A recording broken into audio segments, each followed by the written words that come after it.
আমরা সবাই একে অপরের মুখ চাওয়াচাওয়ি করতেছি, না জানার ভান করতেছি। আমরা বধির না হইলেও বোবা, আমরা কিছু বলিতে পারি না, কিন্তু অত দূরে কলিকাতায় বসিয়া আনন্দবাজার দেখিতেও পাইয়াছে, কিঞ্চিত বলিতেও পারিয়াছে। সে বক্তব্য বড় ইঙ্গিতপূর্ণ। ইহা আমাদের আত্মবিনাশের অশুভ বার্তা বহন করে। গত শনিবারের উপসম্পাদকীয় স্তম্ভে আমরাও এই আসন্ন সর্বনাশের ইঙ্গিত দিয়া সংশ্লিষ্ট সকলের শুভবুদ্ধির কাছে আপিল জানাইয়াছিলাম। যে রূপ জানাইয়াছি 2 বৎসর যাবৎ, কিন্তু তাতে কি লাভ হইয়াছে? কার শুভবুদ্ধি আমরা জাগ্রত করতে পারিয়াছি? এই যে গভর্নমেন্ট, ওই দিন গভর্নমেন্ট এর কালো ছায়া স্পষ্ট পরিদৃষ্ট হইয়াছে। পারিয়াছে কি সরকার ও ক্ষমতাসীন দলকে সে সম্পর্কে সতর্ক ও সক্রিয় করিতে তুলিতে? না পারিয়াছি অস্ত্রের ভাষায় যারা কথা বলে, যারা ভ্রাতৃরক্তে হাত রাঙায়, তাদের নিবৃত্ত করিতে? পারিয়াছি কি এই উপলব্ধি জাগ্রত করিতে যে যাহারা অস্ত্রের ভাষায় কথা বলে তাহারা নিজেরাও অস্ত্রের শিকারে পরিণত হয়? আমরা কিছুই করিতে পারি নাই। আমরা ব্যর্থ, আমাদের প্রশাসন ব্যর্থ। বোধ করি ইহা আমাদের সামগ্রিক জাতীয় ব্যর্থতারই কালিমা মণ্ডিত চিত্র।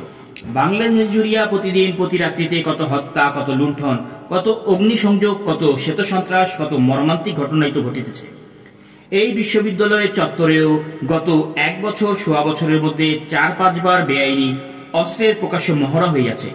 সংগঠিত হইয়াছে সশস্ত্র আক্রমণ, পৈশাচিক হত্যাকাণ্ড।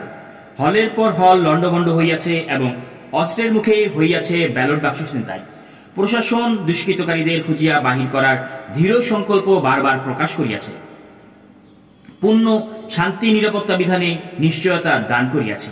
বেআইনি অস্ত্র উদ্ধার ও শ্বেতসন্ত্রাস বন্ধ করার বজ্র কঠোর সংকল্প পূর্ণ ঘোষণা করিয়াছে এবং তজ্জন্য স্পেশাল পাওয়ারও হাতে লইয়াছে। কিন্তু কি তার ফলাফল? নির্দ্বিধায় বলা যাইতে পারে এতটুকু ফল অর্জিত হয় নাই, বরঞ্চ পরিস্থিতির দিন দিন দ্রুত অবনতিই ঘটিয়াছে। ডক্টর মাজাহারুল হকের আলোড়ন সৃষ্টিকারী উক্তিটিরই পুনরাবৃত্তি করিয়া বলা যাইতে পারে, আমরা প্রতিদিন তীব্র বেগে এগিয়ে চলছি রসাতলে। মহাসমুদ্রে কোথায় যেন একটা বিরাট পানির পাক সৃষ্টি হইয়াছে। সেই পাক আমাদের দ্রুত বেগে টানিয়া লইয়া যাইতেছে ডুবাইয়া মারিতে। আমরা অসহায়ভাবে ধ্বংসের সেই পূর্ণিবার আকর্ষণে ধরাইয়া চলিয়াছি, যেন আমাদের আর কোনো ভরসাই অবশিষ্ট নাই। আমরা যে সমগ্র জাতি সেই মহাসমুদ্রের পাকের টানে ধইরা চলিতে চলিতে আত্মচিৎকার করিয়া বলিয়াছি, বাঁচাও বাঁচাও। কে শোনে কার কথা? আইনের দেবী নাকি অন্ধ? তিনি কারো চেহারা দেখিতে পান না। আইন শৃঙ্খলা ও শান্তি নিরাপত্তা রক্ষার সুমহান দায়িত্ব যারা বহন করে, তাদেরকেও মুখ চিনিয়া আইন প্রয়োগ করিয়া গেলে চলে না। আইনের দণ্ড প্রয়োগের পথে কোনো দ্বিধাদ্বন্দ্ব, কোনো বাছবিচার আসিয়া দাঁড়াইলে আইনের ব্যর্থতা সেখানে অনিবার্য। প্রশাসন আজ আত্মজিজ্ঞাসা করুন, পরিপূর্ণ সততা সহকারে নিজেকে প্রশ্ন করুন, আমাদের এই যে লজ্জাকর নিদারুণ ব্যর্থতা, এর কারণ কি? আইন প্রয়োগের ক্ষেত্রে আমাদের এই দ্বিধাদ্বন্দ্ব, পক্ষপাতিত্ব, অন্যায় হস্তক্ষেপ ও নির্লজ্জ আত্মপ্রবঞ্চনাই নয়? যদি নিজেকে প্রশ্ন করার মতো এতটুকু সততা ও সৎসাহস তাহারা দেখাইতে পারেন, তবে প্রশ্নের সমুত্তরও পাইবেন। ইহারই মধ্যে পাইবেন শুধু শান্তি প্রতিষ্ঠা নয়, শুধু শ্বেত সন্ত্রাস নির্মূল করার নয়, সামগ্রিক জাতীয় আত্মবিনাশের মুখ হইতেও ফিরিবার ও ফিরাইবার পথ নিদর্শক। আর যদি প্রশাসন সেই সৎসাহস, সততা ও সত্যনিষ্ঠা দেখাইতে না পারে, তবে তারা জানিয়া রাখুন, যাহা চলিতেছে ইহার আর কোনো শেষ নাই, এবং যে পয়েন্ট অব নো রিটার্নের দিকে দেশ ও জাতি ধাবিত হইতেছে, সে হইতে কোনো প্রত্যাবর্তন নাই। দ্রুত বিচার কাজ শুরু হয়। শেখ মুজিবের শাসনকালে বিচারের অভিযুক্তদের মৃত্যুদণ্ডাদেশ ঘোষণা করা হয়, কিন্তু 75-এর পর এই সকল মৃত্যুদণ্ড আর কার্যকর হয়নি। হত্যা মামলার বিচার চলাকালে আওয়ামী লীগের তৎকালীন সভাপতি ও ভারপ্রাপ্ত সাধারণ সম্পাদক বিবৃতি দিয়ে শফিউল আলমের প্রধানের পক্ষ নেয়।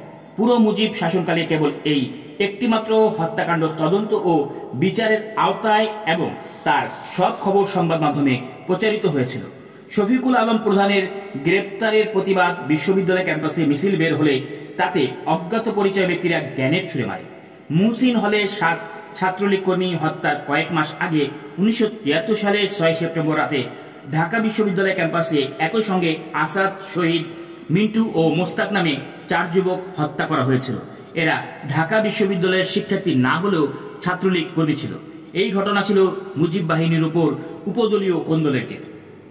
এই তরুণরা খুন হয় শামসুন্নাহার হলের পার্শ্ববর্তী শিক্ষকদের আবাসিক এলাকায়। এই ঘটনায় 4 জন মারা গেলেও ইদ্রিস নামে একজন আহত অবস্থায় বেঁচে যান। ঢাকা বিশ্ববিদ্যালয়ের শিক্ষক ডক্টর বি ওয়ালিউর রহমানের স্ত্রী বিলকিস রহমান, যিনি তখন দ্য মর্নিং নিউজ পত্রিকায় কাজ করতেন, তিনি ছিলেন উল্লেখিত ঘটনার একজন প্রত্যক্ষদর্শী। 1973 সালের সেপ্টেম্বরে এ বিষয়ে পত্রিকায় মতামত প্রকাশের কারণে সরকারি চাপে তিনি মর্নিং নিউজ থেকে চাকরিচ্যুত হয়েছিলেন। তবে 1973 সালের সেপ্টেম্বরের সেই রাতের হত্যাকাণ্ডের ঘটনায় বেঁচে যাওয়া আহত ইদ্রিসের জবানিতে মর্নিং নিউজে এই হত্যাকাণ্ডের নায়কদের সম্পর্কে ইঙ্গিতপূর্ণ অনেক তথ্য প্রকাশিত হয়ে পড়লে তা সেই সময় রাজনৈতিকভাবে প্রভাবশালী অনেকের জন্য বিব্রতকর হয়ে ওঠে।